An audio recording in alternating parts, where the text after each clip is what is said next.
I like to go to lots of places. So people would say, even on Sabbath, right? Because that's where I see most of my friends on Shabbat at different homes and gatherings and things, or at the feast. You say, hey, how are you? And often the first response is, oh, I had such a busy week.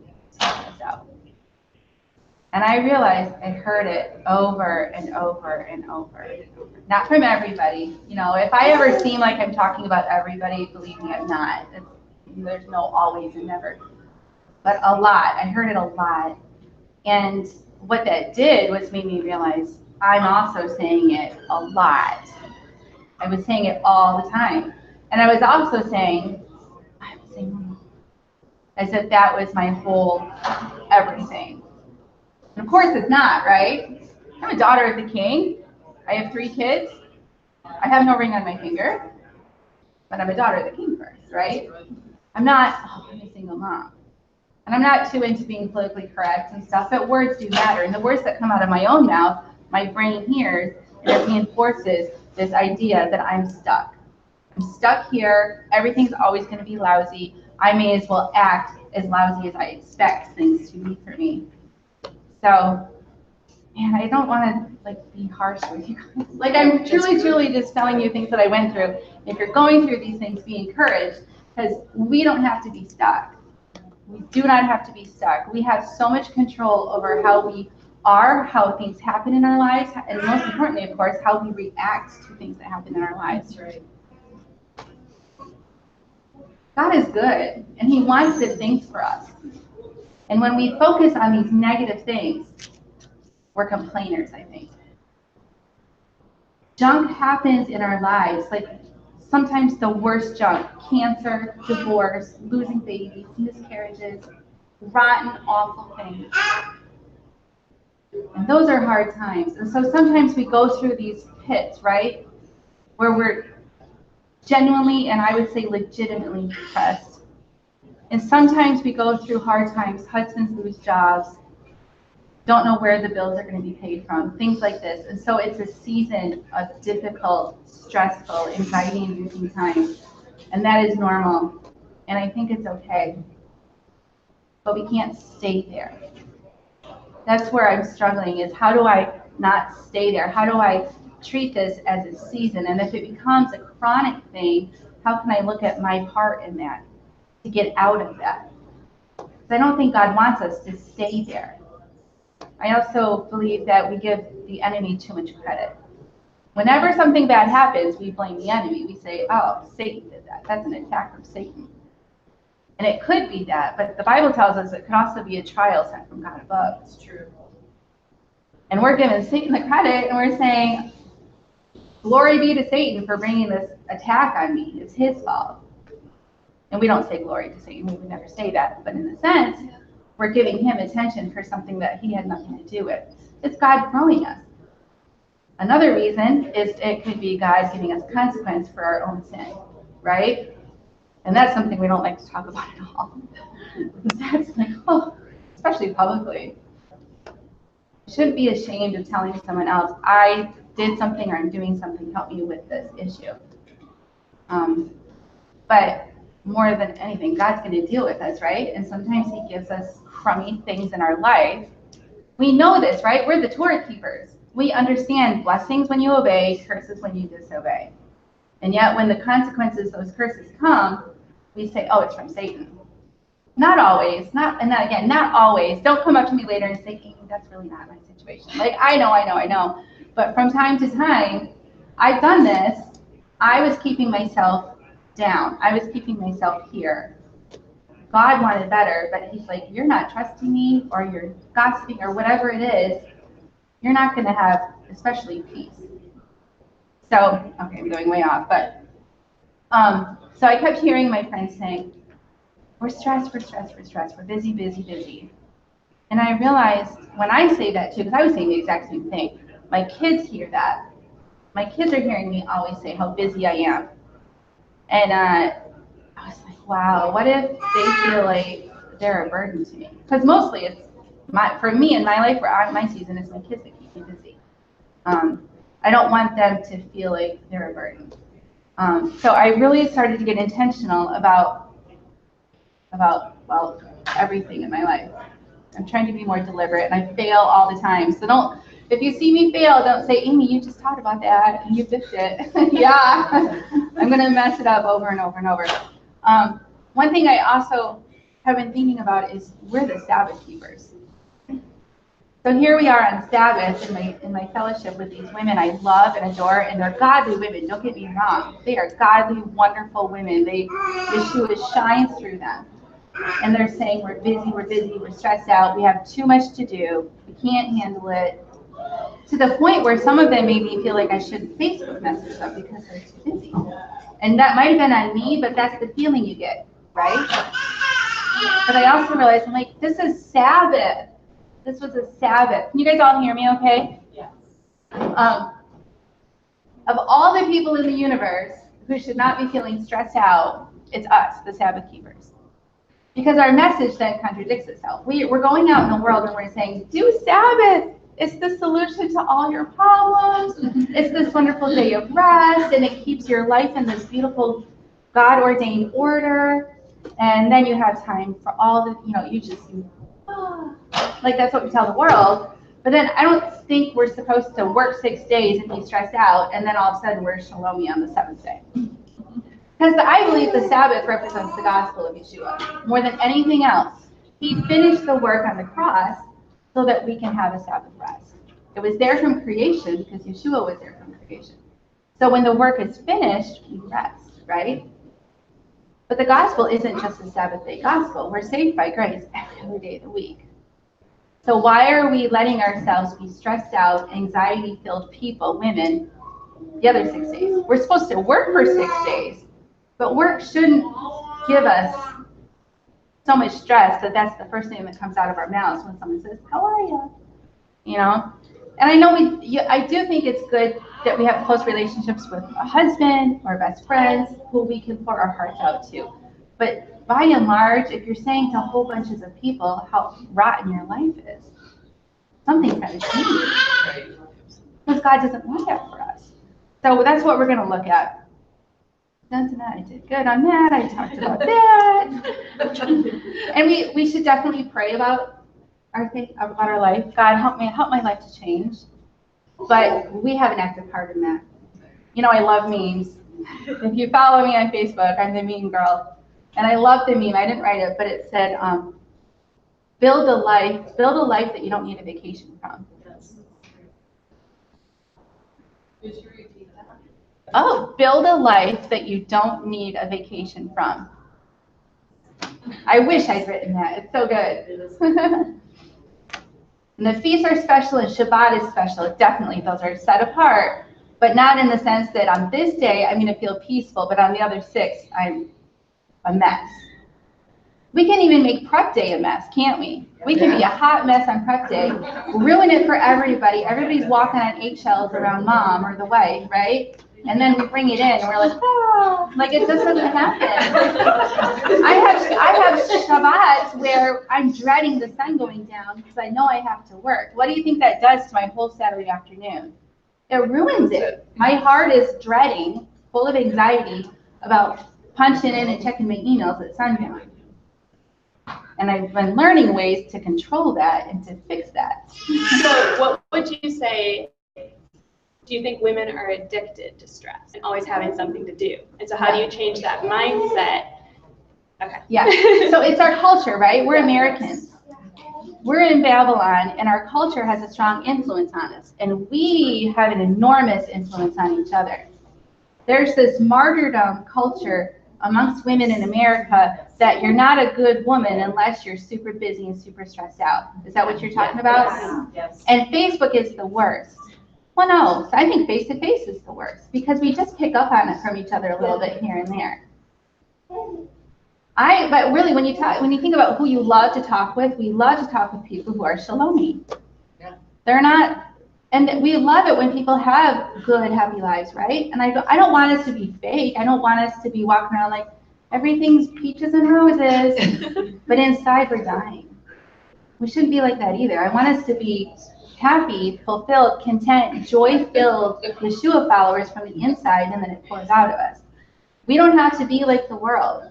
The world says, here's the badge of honor for being so busy. I don't think we have to be so busy. Am I okay sitting down still? Yeah. Am I okay? You guys can hear me? All right. So if you have your Bibles, you can go to Colossians 3, but I have all the verses. I'll read them to you. Oh, good. Yeah, we're going in the Bible, but I will read it to you. So I don't want to just preach from anything. I don't want to preach at all. Let's talk. Let's talk about what the Bible says about what Amy thinks. So in Colossians 3, we're going to build up to verse 15, which is the ticket. It says, verse 15, let the peace of Yahweh rule in your hearts, to which also you were called in one body, and be faithful. So, and there's tons of verses in the Bible that talk about how we should have peace, shalom, contentedness. They all go together. But I picked Colossians 3 to work through. So what can we do? If you know me, you know I like to do or have things in the magazine that are really practical. What do we do? How do we live this out? So verses 1 through 4, I'll read first. So in the earlier chapters, he's talking about the gospel, who Yeshua is and what he did so that we can have eternity with the Father and be reconciled to him. And then he says in chapter 2, he's saying, don't worry about what the world tells you. Don't worry about those guys. Just follow me. You don't have to do all these extra things. You have freedom. Just follow my things. And so then Paul says, so if you were raised with Christ, which of course you were, so because you're saved, seek the things that are above where Yeshua is, seated on the right hand of God. Set your mind on the things that are above, not on the things that are on the earth. For you died, and your life is hidden with Messiah in God. When Messiah, our life, is revealed, then you also will be revealed with him in glory. So we see the first ticket is to think eternally, which is a weird thing because we're stuck here, right? But as we go through trials, in some circumstances we cannot change. Some of you are caring for elderly loved ones or disabled kids. This is a situation that's not going to change for a very long time. But in the middle of our day-to-day struggles and difficulties, we know we're going somewhere better, right? Let's come down here. We know our hope is not here. Our hope is not in even preserving our life. That is not our goal, to live as long as we can here and be as healthy as we can. That is not my goal. My goal is to represent Yeshua and to be with him one day. So think eternally and don't give too much weight to things here. It's good to do all those things, but keep your focus above. Now verses 5 through 9, I'm going so fast. I realized I could write a book on this, right? There's so much. I know I'm just skimming. So Paul's going to give us the next practical application of how to be peaceful. Verses 5 through 9. Put to death, therefore, your members which are on the earth, like sexual immorality, uncleanness, depraved passion, evil desire, covetousness, which is idolatry, for which things' sake the wrath of God comes on the children of disobedience. You also once walked in those when you lived in them, but now you also put them all away. Put away anger, wrath, malice, slander, shameful speaking out of your mouth. Don't lie to one another, seeing that you have put off the old man with his doings. So here's the next ticket, and it's so obvious, but I'm going to say it out loud. Captain Obvious. The number one way to have a stress-free life is to stop sinning. Search for all of it in your heart. The stuff that you are just, and we do this every Passover, right? Don't stop doing it. Keep on doing it. Be deliberate. Ask your husband, ask your kids, where's my sin? And a lot of it, because I think the sins that are the most destructive for us are those deep emotional ones for women. The deep, deep ones. And I don't know what it is for you, and maybe you don't have any right now, and I pray that you don't. From time to time, we will. It is the biggest stealer of our joy. It is the biggest thing that will keep you up at night. Stress keeps us up at night, doesn't it? And then we don't sleep, and then we're even more stressed out and grumpy the next day. Like we just shot ourselves in the foot, right? The way to stop that is to stop sinning in the first place and confess what we've done and move on in righteousness. It'll keep us up at night. I've done it. I've been there. I've done some dreadful things, I just tried to bury it, and I could not sleep for weeks and months until I confessed it and quit and repented and turned around. I will add to this list complaining. I'm going to stand up now because more of you are coming in into that. But complaining is a sin, right? We're no better than the children of Israel. We are the children of Israel. And when we complain, we're complaining against God Almighty. That's not supposed to be watching me, is it? Yeah. I didn't know it was being recorded at all. I saw him come in earlier. They should have told me. When we complain, we're telling Yahweh our life isn't good enough. I deserve is a very dangerous way to think. I deserve to not have a disabled kid. I deserve to have more money. I deserve to have a husband who keeps Torah even. I was stuck there. I thought if I kept Torah good enough for a year or so, God would give me that. Like, why do I deserve that? I don't deserve the grace that saves me in the first place. All of it goes back to the cross, in my opinion. All of it. Because when you forget the cross, you start going into this entitlement place. Once you reach the place of entitlement and the I deserves, you go to a place of complaining, discontentedness, stress, and anxiety.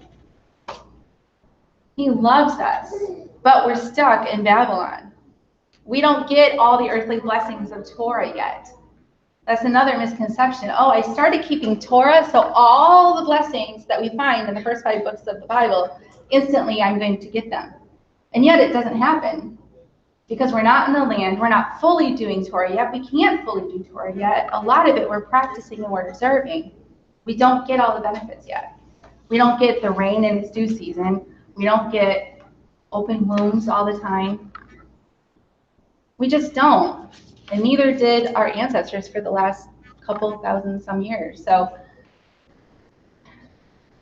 we don't deserve. And once we realize that, and it doesn't mean God doesn't love us. He loves us tremendously. We're at a Torah conference. We get the blessing of being able to keep Shabbat. We know about the feast. We have tremendous, tremendous blessings. But it doesn't mean that instantly all the difficult circumstances and the cancers and all the things around us, they don't just go away.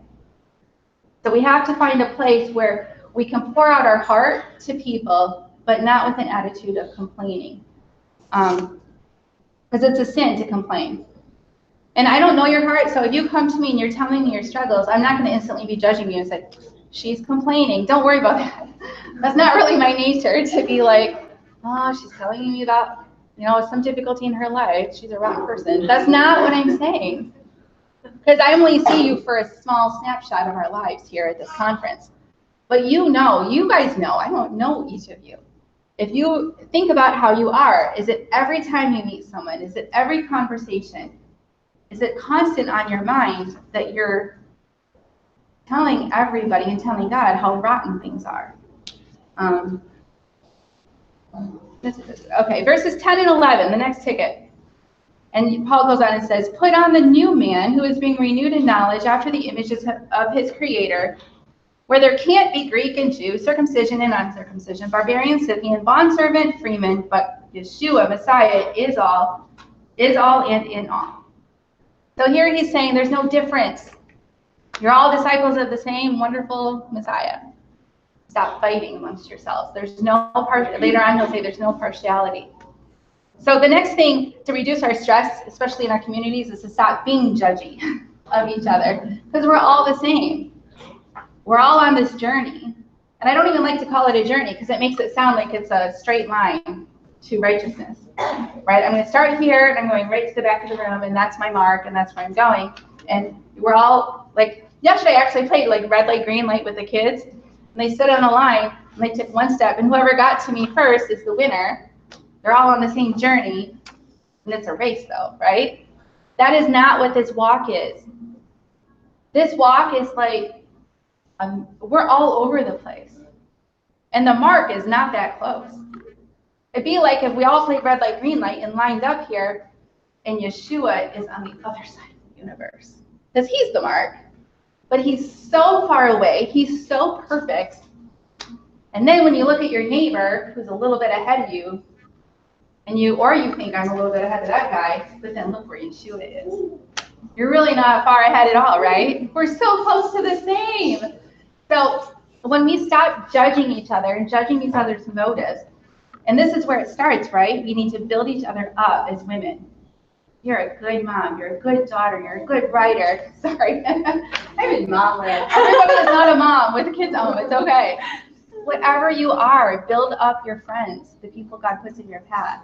Because chances are they're feeling rotten about something about themselves. You don't even have to know what that is. If they share it with you, great. Build them up in that area. But you never know when someone just needs a word of encouragement. We all do.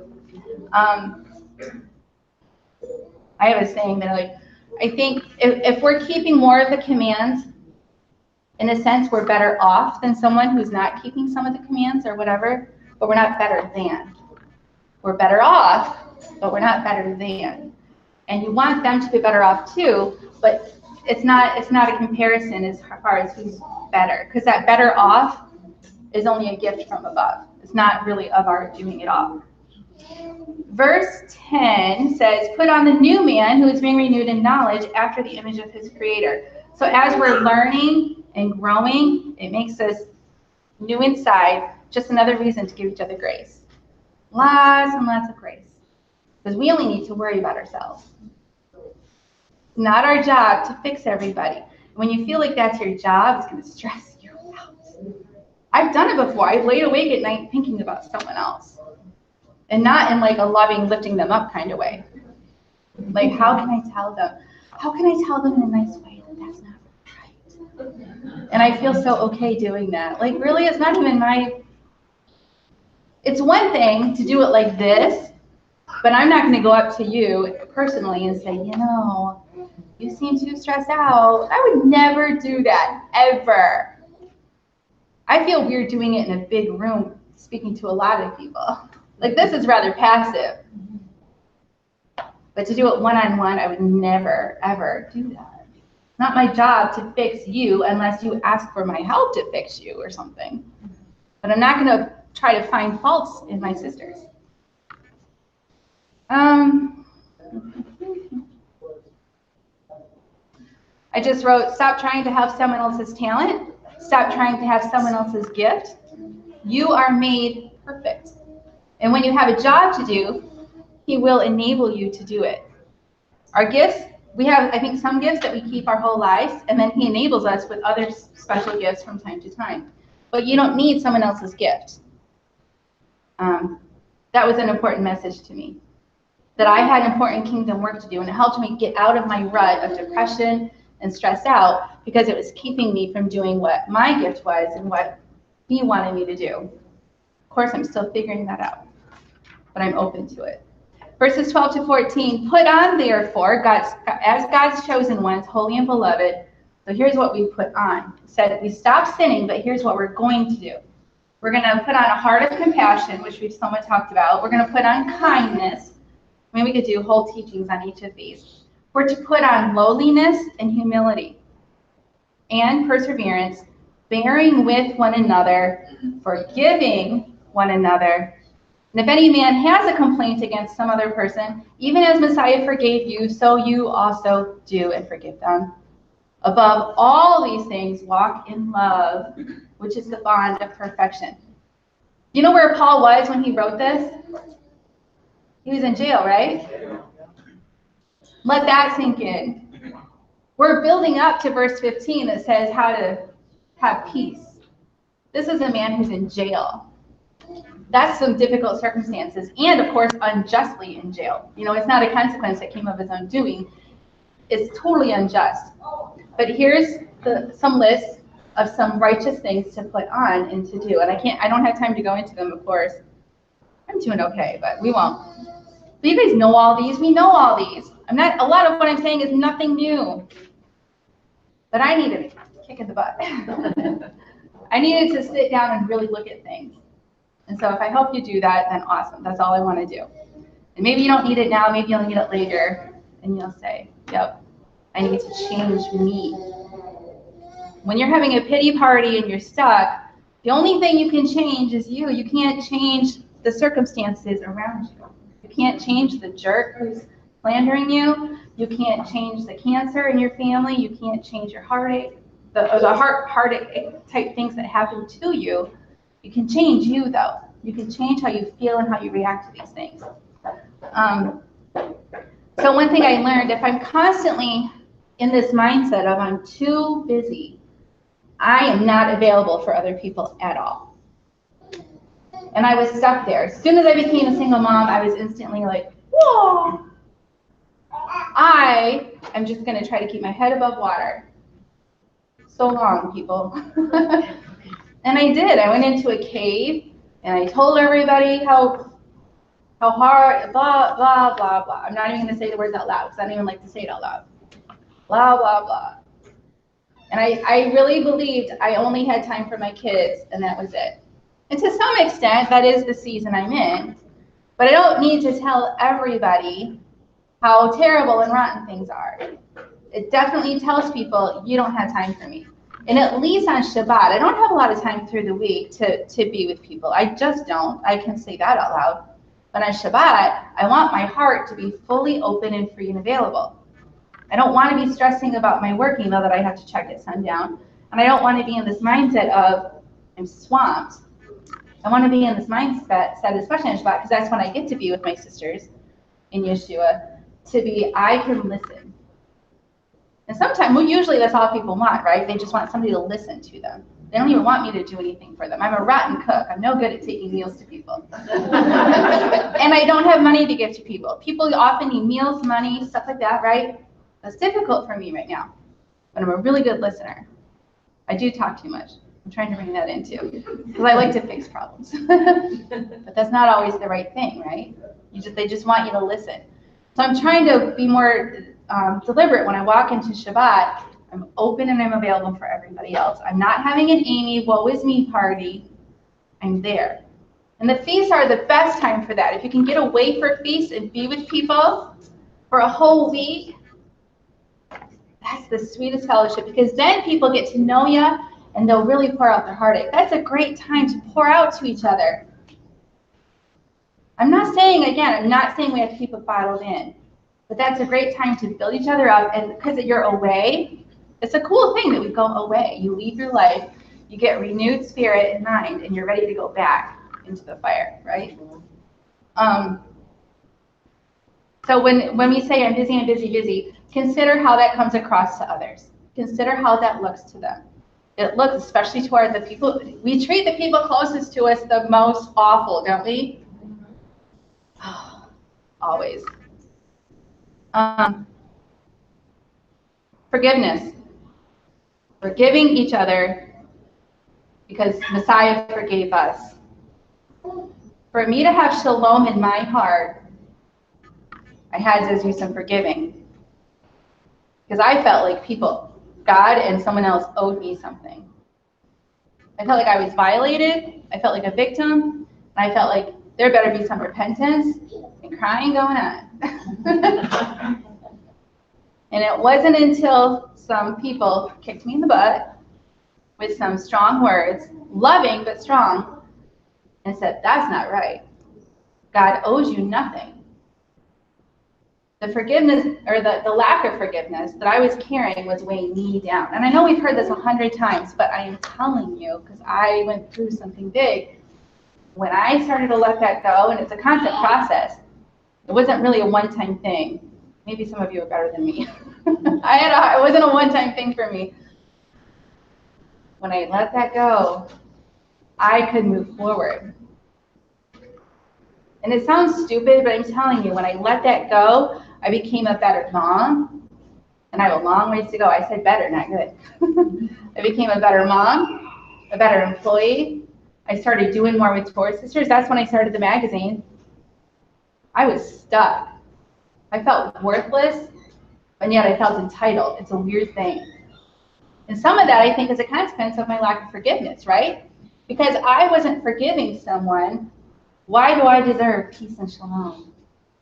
God's not going to give that to us when we have something bitter against anyone. Believer or not believer, it's much worse when it's a believer. Don't go to bed angry or bitter with anyone. Don't have the Pesach meal angry or bitter or with something against someone, especially a brother or sister in Christ. Let it go. Someone violates you, it is not your job to tell everybody about it. I've talked to people who they say, I don't know how to let people know what somebody did. I was like, oh, it's not your job. It's not your job. Let that go. That's a burden you're carrying, to worry about how to handle someone else's wrong. Now, the shepherds in our community, yes, unfortunately, it is their job. Maybe, so you follow the biblical stuff, right? But beyond that, Facebook is not the place. It just brings stress on you. So you forgive, you genuinely forgive, because it's between you and God. You tell God, I release that person, they owe me nothing. And that is liberating and freeing like nothing else. That's why it's all over the Word of God. That's why it's in the chapter even leading up to peace. And that's why Yeshua says to forgive 70 times 70, which is infinity.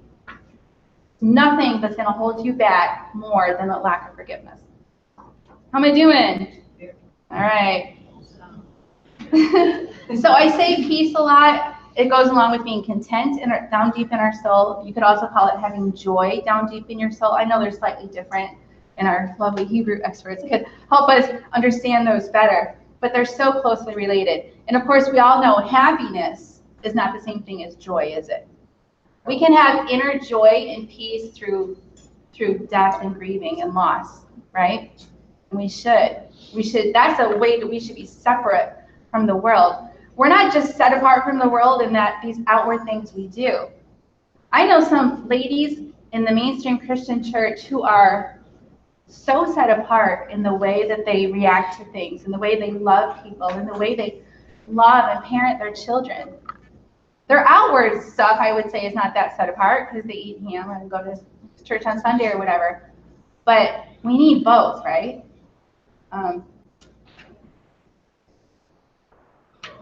I will say a word about, and I mentioned it earlier, for women who have husbands who don't keep Torah, that is agonizing. It's a very difficult circumstance. You still have to have that peace and shalom and contentment and joy down deep in your soul. You've got to find that. You've got to find a way each day where you get up and you say, today, Father, I will have peace and contentment and joy, and I will place no demands on you that you make my husband do this or do that or whatever. Pray for like-mindedness, of course. Of course. Whether you get it or not should not determine how much you love him or what you say about him behind his back or what you feel like you deserve. That's all. I mean, that's a whole nother book, but I want my sisters to be joyful and content. That's really my heart.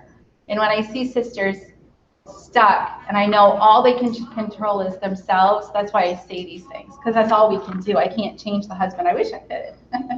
I would do that every time, but I can't. And then here we are to verse 15. I'll read it again. Let the peace of God rule in your hearts, to which you also were called in one body, and be thankful. So the last step of this, or well, one of the many steps, and I'm not sure which one is the most important. You know, Paul doesn't always say it in order of importance, but have an attitude of gratitude. In the everyday things, we have to watch our hearts. We have to change our perspective on being busy. So one of the first things, here's a really, really practical thing. One of the first things I did was stop saying I have to, and I started saying I get to. I changed my complaining into gratitude. So it's no longer, oh, we have to hurry up, we have to go to piano lessons. It's, come on, hustle. We get to go to piano lessons, and we want to honor Mrs. Howard by being on time. And then me chilling out when the kids still dawdle. But the words that come out of my mouth, both for me and for them, are that this is a blessing and this is something we're thankful for. Come on, let's get a move on. Mommy gets to go to work. Mommy gets to go to a meeting because my job is a blessing. And so this is how I frame everything. I'm probably irritating almost, because this is still somewhat new and fresh to me to frame things differently. So I'm really, really deliberate about it. My kids know that these things are blessings in our lives. And if I always act like it's awful, then they're going to dread piano lessons. They're going to dread having jobs someday. They're just going to dread life, because that's what I was complaining about, was life. Life is so busy. I hate all these things that we have to do. I think there's a lot of people who can never afford piano lessons. I'm blessed that I can afford to give my kids piano lessons. I'm blessed that I have a job. I don't have to like my job. I have to appreciate my job. And we'll see in a minute, we have to do it well, with excellence. I'm blessed that I get to do Torah Sisters. I wish I had time to do more of it, but whatever I can get out there is a good thing, right? Other things. Even sometimes going to fellowship with others on Shabbat, like sometimes you just don't want to go out. And whatever you feel about that. But every time I go, I'm blessed. I've never, ever gone out on Shabbat to be with other believers and said, I wish I'd stayed home. Changed my thinking. So instead of saying I have to, start saying I get to. And I imagine everything that you go to, even if you're driving around your elderly parent to doctor's appointments, I'm so blessed I get to care for my elderly parent and that we have all these doctors we can drive to.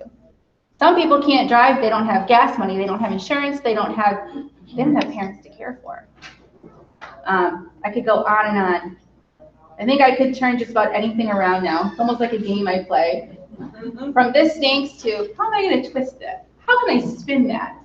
And it's an okay thing to spin it, because as I said it more and more and more, I started to believe it more and more. I didn't believe it all at first. And it's changed my family. It's changed me. So turn your words around. So even in the trials, be thankful for what Yahweh is going to teach you, how he's going to grow you, how he's going to use it for his glory, or to bless someone else through your trial, and you may never know the effects, ripple effects. You do not know how what you're going through or struggling with will affect other people. We've all heard the stories, and some of you have had it and done it, where you bless a nurse somewhere. In your difficult circumstances, you can bless people. So that's no small thing, and the effects you may never even know. And also, surround yourself with good things and good people. Surround yourself with people who are also have a grateful spirit. When we surround ourselves with people who are complainers and they're always saying they're stressed out, it rubs off. It's just natural. And if I've ever done that to anyone in this room, I'm sorry. Please forgive me, because I think I've done it. So I don't want to be that person anymore. And I would encourage you, especially during those really low seasons. And again, I know life is like this. Sometimes we're lower. I wish it was more level. That's what I'm trying to help us, right? Get more level and not have these dips. But I know there's dips. And some of them are spiritual growth dips where God's testing us and growing us. But during those times, surround yourself with positive people who are going to lift you up. They don't even have to be focused on you. They're just positive, happy, joy, spirit-filled people. When you're feeling crummy, the worst thing you can do is go to a crummy fest and hang out with a bunch of people who are like, I feel crummy too. Let's be crummy and let's have a pity party all together. It's so not helpful. And I know, because I've been there. You kind of want to surround yourself with people who are going to feel sorry for you. I get that. And there's a difference between empathy and sympathy. And yeah, my life stinks too. It's never going to get better, probably. Don't do that. And the first step for me was my Facebook. I love Facebook. Just because I'm lonely a lot. And that's another thing too. Like, I'm not afraid to say now, I'm lonely a lot. But lonely is just a feeling. Right. I feel lonely because I'm alone a lot. But that doesn't mean I feel rotten inside about being lonely anymore. I used to think loneliness was like, and being alone was the worst thing that could ever happen to me, because I deserve whatever. But I realized again, I don't deserve that. Paul was alone a lot, right? Paul in jail saying to be thankful. So I don't need anything. I've got what I need. So I need to change my thinking. I need to switch it somehow. Man, I go off on rabbit trails. Sorry. Good. Am I helping anybody? Oh, yeah. I feel like I'm yelling at you. I love you guys. I love you so much. So don't come up to me again and say, that doesn't apply to me. Like, I'm so glad that doesn't apply to you. I'm so glad. So verse 16, let the word of, clean up your Facebook. Real quick, I have a whole Facebook post or a blog post on this, and I don't blog very much, but I have a blog post on this. There's this beautiful button called the unfollow button. Google how to do it. So you're still friends with someone, but you don't see their junk. And on it, I'll tell you something. And I can't believe this is being taped. I'm going to say this. Sometimes I have friends who might take a fabulous cruise. And they're posting fabulous pictures. And when my heart starts to get envious, you know what I do? The first thing I unfollow, I say, well, in that case, I'll snooze for 30 days. Because 30 days is long enough that I won't see their cruise pictures anymore. Not because I'm not, no, that's the thing. I need to be happy for them, right? Not only should I not be envious, I need to do the opposite and be happy. This is what I tell my kids. He got a sucker and you didn't. You need to figure out how to be happy for them instead of sorry for yourself. That's the ultimate ticket. But for me, at least on Facebook, it starts sometimes. This is how much I guard my heart now. Or I could do more. I don't guard my heart perfectly, but in this way, I was pretty strong about Facebook because I love it so much, but I had to rein it in. I had to control it. And Facebook gives lots and lots of controls. We should use them. We should learn how to use the Facebook controls because it can be used for good. Like, I love it. I built my business on it mostly. And it's how I stay connected to people because I'm lonely. So you can snooze people for 30 days if something about what they're saying is either hurting you or it's bringing you down or it's making you, if it's making you sin, whatever it is, snooze them for 30 days and you can unfollow people, which means you're still friends with them, but you don't see them in your newsfeed. And people don't know when you've done that, okay? This is for you. It's not that you hate them or don't like them, because they might be just fine. You're just going through it down, okay? So control your Facebook. So I only follow stuff on Facebook that's, or the other spirit, wholesome, good, pure. And if my kids are looking over my shoulder, I want them to be able to see it. Some people post, I'm going to be strong. Oh, Amy's going to be strong. Post pictures of cut up fetuses. I can't look at it and I can't have my kids looking at it. Other people can look at it. So I think it's fine for those people to post that. I can't see it. This is my season. Later on, I can see that. And lately it's been a lot, right? Same with the puppy dogs who are maltreated. I can't look at those pictures either. These are things I do to keep myself level now. And it works. Little things work. If we pray and say, God, take away my depression, take away my stress and anxiety, but we don't click buttons, we're not doing our part. I'm going to give a little shout out to a blog post that was really, really good. My friend Christy Jordan runs a website called southernplate.com. And if you're feeling depressed, anyone, if you're feeling depressed, she has some really good blog posts. There's two especially, a part 1 and a part 2. Very, very powerful. It's a kick in the butt that we need to own our part. So I won't go into everything there because she's done a great job. She's a beautiful lady who loves the whole Word of God. So you become who and what you hang out with and expose yourself to. Don't surround yourself with ugliness. Turn off the news. Unfollow. Don't allow negative talk around you. Sometimes people get, even the conversation can get, and it's okay, but I can't do it right now. So I like, oh, look at the time, gotta go pee. And I politely excuse myself. I don't have to make a big speech and say, thou shalt not talk negatively around me. I just let them do their thing, but I can excuse myself. I don't have to control them, I control me. So I excuse myself from whatever it is, and I actually love controversy and stuff, but it keeps me up at night. That's my season, because I get wound up, so I excuse myself. Even your children, if your children are negative all the time, complainers, stop it. Because I'm with my kids more than anybody. So I don't let them talk this way anymore either. Well, I try. We're doing better. We're doing better. So protect and guard your heart, protect and guard your emotions. You have control. You're not a victim. Surround yourself with positive, thankful people. We're also called to do this for other women. Are called to mentor younger women. So we need to be the positive, joy-filled women so that we can help and mentor the younger women. Don't lose sight of the gospel. Don't lose sight of the gospel. Ever, ever, ever. Be deliberate about being with people, fellowship with people. How am I doing, Diane? Oh, man. All right. Keep order in your home. Keep reading that chapter. Keep order in your home. Yeshua, husband, wife, children. When things get out of order, the house turns into chaos. Keep your children controlled. Teach them to obey the first time, every time. Submit to your husband and love him. And I don't have a husband, I'm saying that. I wish I'd love mine better. Work hard, honor your boss, all of that. You can read the rest of this. This is not new stuff. What you do in secret reveals your character, I think is the last thing Paul is saying. Fear God, not man. When I'm afraid of all of you, and I'm terrified of you, of what you think of me, how you like my Torah sister stuff, whether or not I said something offensive, I'm terrified. I'm learning to fear God and not you guys. I'm learning to follow his call and not worry about what my sisters think of me. And we talked about that earlier. And so then I need to be the one who isn't judgy as well.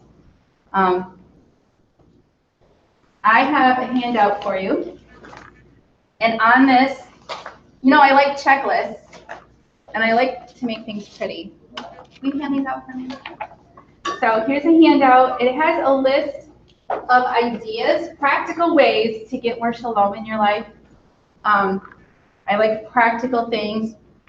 If you have questions about any of these, you can come up and ask me. I wish I'd gone over more. For me, I'm going to tell you something. I got control of my finances. Being in debt and having money trouble is not an excuse for saying all the time, I'm so stressed out because I'm so broke. I don't think that's right. We go through seasons, right? Husband loses a job, suddenly something bad happens where we're broke. We shouldn't stay so broke and so in debt that it keeps us up at night and makes us short. Who is the people we lash out at when we're stressed out? Our husbands and our kids. Number one reason for divorce, right? When I'm stressed out, I bite my kids' heads off, and it's so unfair to them. So unfair. That's what I'm working on. I was stressed out this morning about talking to you, and I was really short-tempered with my kids and had to apologize.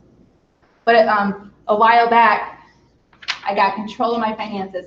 And I didn't say I fixed my finances completely. I got control. I started having no path, just a path of disaster with my money, to a path of security and freedom. And whether that means putting a little bit towards debt or trying to find a side job, that's partly why I'm selling a magazine, right? Trying to control my finances. So I don't have to fix it right away to have peace and shalom. You will be amazed, friends, at just starting on a path. Pick one of these. You can't do them all. You'll freak out and have a stroke. Talk to your husbands. Pick one, maybe two, and work on it for a month. And then the next month, you work on another. I don't know you. You pick whichever one you think is making you the most crabby in your life. And as you start to have a path, or you set goals, or you journal, or whatever it is that you do to keep yourself accountable, you have peace. All right, was that helpful? Yes. I love you guys.